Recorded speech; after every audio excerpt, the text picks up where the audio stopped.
Mga idol, ito po yung una kong trabaho idol noong 2008 kung pagpunta ko dito sa Manila. Ito po yung una kong trabaho.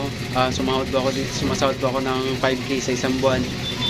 Inabot po ako ng idol, inabot po ako ng 4 years sa ganitong uri ng negosyo. Ayan. Tawan po ako ng chewin ko nung time na yan.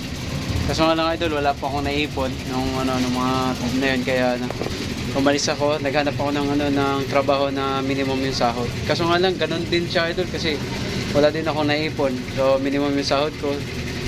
Kasi sa sahod ka ng idol, sa sahod ka ng quincenas, titipirin mo yun para abot ng 30. Tapos sahod ka na 30, titipirin mo na naman hanggang hanggang 15. Kaya paikot-ikot lang. So naisip ko idol na inabot din po ako ng 3 taon siguro doon. Kaya naisip ko na magnegosyo, na magtayo ng ganitong negosyo. Tamang-tama naman, minulungan ako ng live-in partner ko ngayon na makapagpundar ng ganitong negosyo. Ito idol, 9 years na namin negosyo to. Sa awa na naman ng Panginoon, ayos naman kasi yung mga bagay na idol, mga bagay na hindi namin nabili nung naging empleyado pa lang ako, dito idol, nabili namin lahat.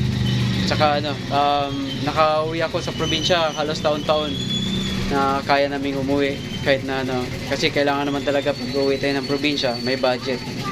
So ito po yung laking tulong po sa amin to. Ito, pride. Kaya kung gusto niyo magnegosyo idol habang bata pa, subukan niyo na. Kasi hindi po lahat ng idol, hindi po lahat ng negosyo gumagana sa isang subok lang. Kailangan minsan idol nakailang try yung iba. Maswerte lang tayo idol kasi mahaba yung experience natin sa ganitong negosyo. Kaya kung may mga problema na dumating, nakakapag-adjust kagad tayo. Yun yung kagandahan idol pag may experience ka na sa negosyo. Subok lang idol.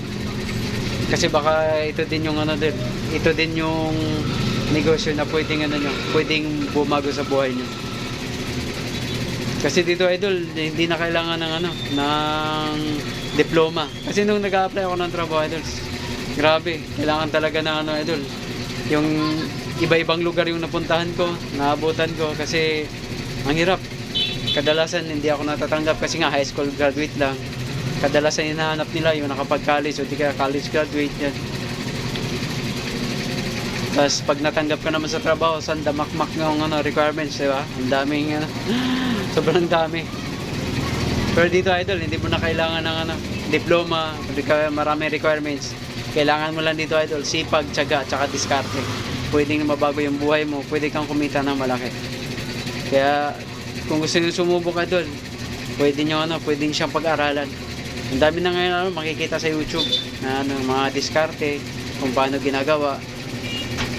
Try lang, malay nyo ganito din yung ahon sa hirap sa buhay nyo.